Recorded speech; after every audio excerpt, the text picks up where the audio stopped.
समुद्र के नीचे क्या है दोस्तों, आपके सामने दो पिक्चर हैं, जहां एक तरफ हमने अंतरिक्ष के अंतिम छोर तक की यात्रा पूरी की, लेकिन वहीं पृथ्वी पर मौजूद समुद्र की गहराई में हम आज भी नहीं जा पाए हैं। आखिर क्या है समुद्र की मिस्ट्री? ऐसा क्यों है कि हम मंगल की जमीन के बारे में ज्यादा जानते हैं और समुद्र को सिर्फ 5% ही जान पाए हैं? हम सूरज को छू पा रहे हैं लेकिन समुद्र के अंदर नहीं जा पा रहे।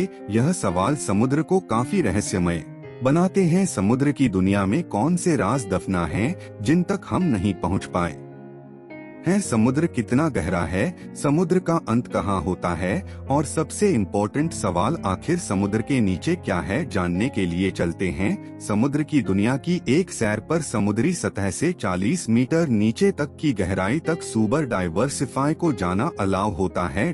और इसके आगे 100 मीटर तक की गहराई तक डीप सी डाइव्स गोता लगा सकते हैं, लेकिन इस गहराई पर पानी का प्रेशर बढ़ जाता है। अगर सावधानी न बरती जाए तो शरीर के अलग अलग हिस्सों पर चोट आ सकती है। लेकिन इसके बाद भी हर्बर्ट नीच ने 214 की गहराई तक डाइव करके वर्ल्ड रिकॉर्ड कायम किया था और हावर्ड ने यह रिकॉर्ड सिर्फ एक सांस में कायम किया। समुद्र में और नीचे जाने पर 332 मीटर की गहराई तक स्कूबा डाइविंग का वर्ल्ड रिकॉर्ड मौजूद है, जो इजिप्ट से ताल्लुक रखने वाले अहमद गबर ने बनाया था। यहाँ से 443 मीटर की गहराई समुद्र सतह से इतनी नीचे है कि यहाँ तक न्यूयॉर्क की एम्पायर स्टेट बिल्डिंग भी डूब जाएगी। इससे नीचे 500 मीटर गहराई में हमें ब्लू व्हेल देखने को मिलती है। इसका वजन 150,000 किलोग्राम होता है। समुद्र में हम जैसे जैसे नीचे चलते जाते हैं, हमारे ऊपर पानी का वेट वैसे वैसे बढ़ता जाता है। इस वजह से समुद्र में आगे बढ़ना मुश्किल होता है। आगे चलते चलते समुद्र के पानी का प्रेशर इतना बढ़ जाता है कि ब्लू व्हेल भी इस गहराई से नीचे नहीं जाती। वहीं समुद्र में अमेरिकन सी वुल्फ सबमरीन भी 500 मीटर के नीचे नहीं जा सकती। इससे आगे 535 मीटर नीचे वो गहराई है जहां तक एम्परर पेंगुइन्स समुद्र में एक सांस में 20 मिनट तक गोता लगा सकती हैं। पेंगुइन्स की हड्डियां समुद्र के इस प्रेशर को झेल सकती हैं। समुद्र के नीचे इससे और आगे 830 मीटर नीचे इस गहराई तक बुर्ज खलीफा भी डूब जाएगी। इससे नीचे 1000 मीटर नीचे जाने पर स्कैरी जोन की शुरुआत होती है।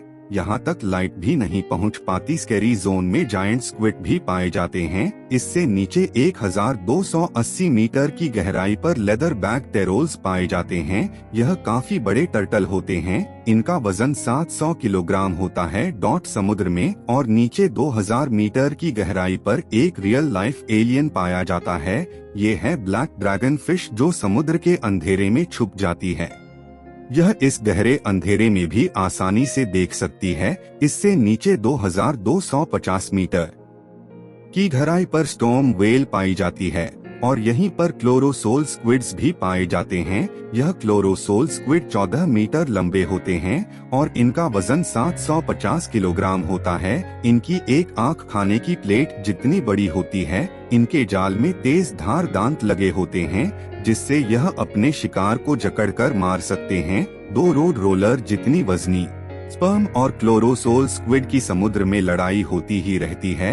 यह दोनों एक दूसरे के जानी दुश्मन है। इस मरी हुई स्पर्म व्हेल की बॉडी पर दिखाई देने वाले निशान एक क्लोव्स की ही करतूत है। समुद्र में और नीचे 3800 मीटर की गहराई पर टाइटैनिक का मलबा आज भी मौजूद है। और आगे 4000 मीटर नीचे समुद्र में वह हिस्सा शुरू हो जाता है जिसे अबाइसल जोन कहा जाता है। यहाँ फिन ट्रूथ, व्हाइट प्रोफिशिएंसी और फिश जैसे जीव मौजूद हैं। पानी के अंधेरे में एंगल और फिश को नेचर ने एक ऐसी टॉर्च दी है जिससे वह आसानी से अंधेरे में देख सकती है। वहाँ अंधेरे में रहने वाले बाकी सभी जीवों के शरीर में भी लाइट पैदा होती है, जिसे बायोल्यूमिनेशंस कहा जाता है, और यह लाइट इंफ्रारेड होती है जिसे हम नहीं देख सकते। आगे 4781 मीटर की गहराई तक वर्ल्ड वॉर 2 में क्रैश होने वाले बैटलशिप का मलबा आज भी मौजूद है। समुद्र के नीचे क्या है, इसे जानने के लिए हमें और आगे जाना पड़ेगा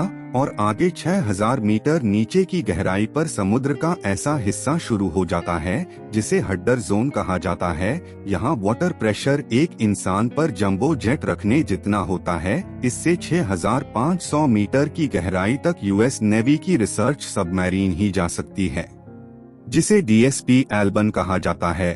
और यह वही सबमरीन है जिसने टाइटैनिक को खोजा था और इससे 8848 मीटर की गहराई वो पॉइंट है जहां तक माउंट एवरेस्ट भी डूब जाएगा। लेकिन इससे भी आगे जाने का रिकॉर्ड बनाया था 1960 में डॉन वॉल्श और जैक पिकार्ड ने। यह 10,916 मीटर की गहराई तक गए थे। इस गहराई पर सिर्फ इनकी सबमरीन की रोशनी थी और इस रोशनी में इन्होंने एक अजीब घटना देखी जहां कोई बहुत बड़ा जीव इनका पीछा कर रहा था। लेकिन यहाँ पानी का प्रेशर इतना ज्यादा था कि इस सबमरीन के एक हिस्से में क्रैक पड़ गया और उन्हें तुरंत ऊपर जाना पड़ा समुद्र में। और नीचे 10,972 मीटर की गहराई उतनी ही होती है जितना एक कमर्शियल प्लेन ऊपर उड़ान भरता है समुद्र में। और आगे 11,000 मीटर की गहराई पर मैरियाना ट्रेंच मौजूद है। यह समुद्र का सबसे डीपेस्ट पॉइंट है। इसे चैलेंजर डीप भी कहा जाता है।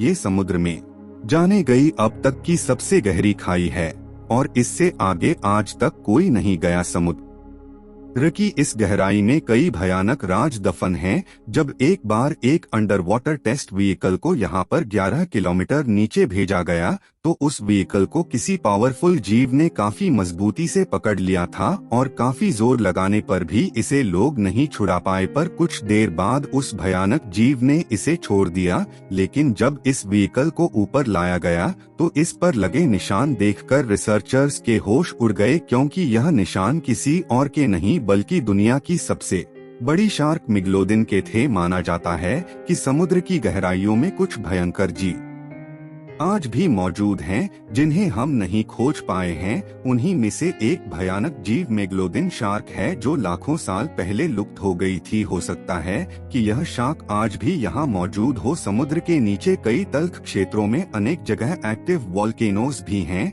जिनसे लावा निकलता रहता है। ऐसे गर्म इलाकों में भी कई बार कुछ शार्क को देखा गया है। और यह वैज्ञानिकों के लिए भी एक रहस्य है कि लावा उगलने वाले डीप सी वोल्केनोज के पास कुछ शार्क कैसे जिंदा रह सकती हैं।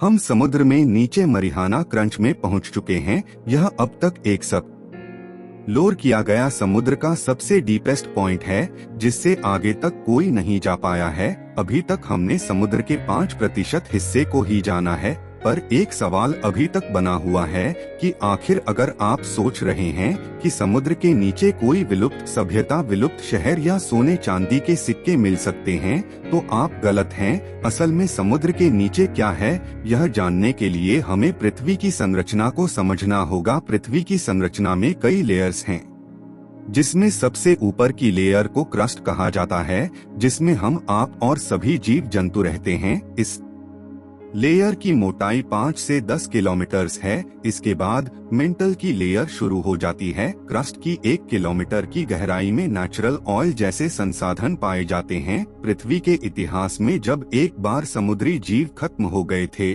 तो समुद्र की तल क्षेत्र में उनकी डेड बॉडीज लाखों साल तक डिकम्पोज होकर नेचुरल ऑयल में तब्दील हो गई थी। लेकिन समुद्र के नीचे सिर्फ नेचुरल ऑयल है ऐसा कहना सही नहीं होगा, क्योंकि समुद्र के नीचे कुछ और भी है।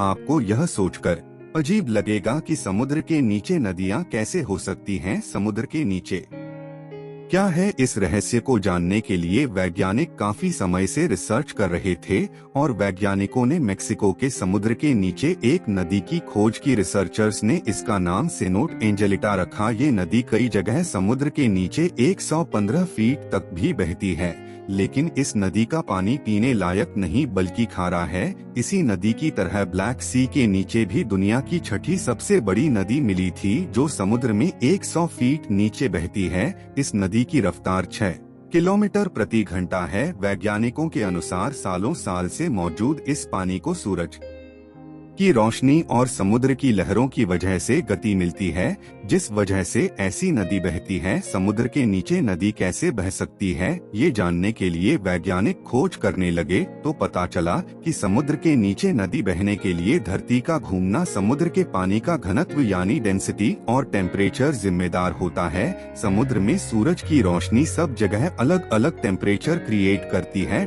और साथ ही पृथ्वी के लगातार रोटेशन की वजह से समुद्री सतह पर छोटी छोटी वाटर करंट्स पैदा होती हैं, जिस वजह से समुद्र के नीचे भी नदी बहने लग है। समुद्र के नीचे इस तरह पैदा होने वाली सबसे बड़ी नदी को गल्फ स्ट्रीम या गल्फ धारा के नाम से जाना जाता है। यह नदी इतनी बड़ी है कि अगर दुनिया की सभी नदियों का पानी भी मिला दिया जाए तो भी यह इस नदी के पानी से कम होगा। इस धारा में घूमने वाले पानी को अंतरिक्ष में मौजूद सैटेलाइट से भी आसानी से देखा जा सकता है। दोस्तों, समुद्र के नीचे क्या है, इसके कुछ रहस्य समुद्र के बाकी 95% हिस्से में दफना है और हम जानते हैं कि हमने अब तक समुद्र के सिर्फ 5% हिस्से को एक्सप्लोर किया है। ऐसे में समुद्र की दुनिया हमारे लिए हमेशा रहस्यमय ही बनी रहेगी। साइंटिस्ट के अनुसार समुद्र के नीचे की दुनिया में कई नए विचित्र जीव प्रजाति भी मौजूद हो सकते हैं, जैसे कि जॉइंट ट्यूब वर्म्स और वैम्पायर स्क्विड। इसके अलावा समुद्र के नीचे कई नए ऑयल रिसोर्सेस,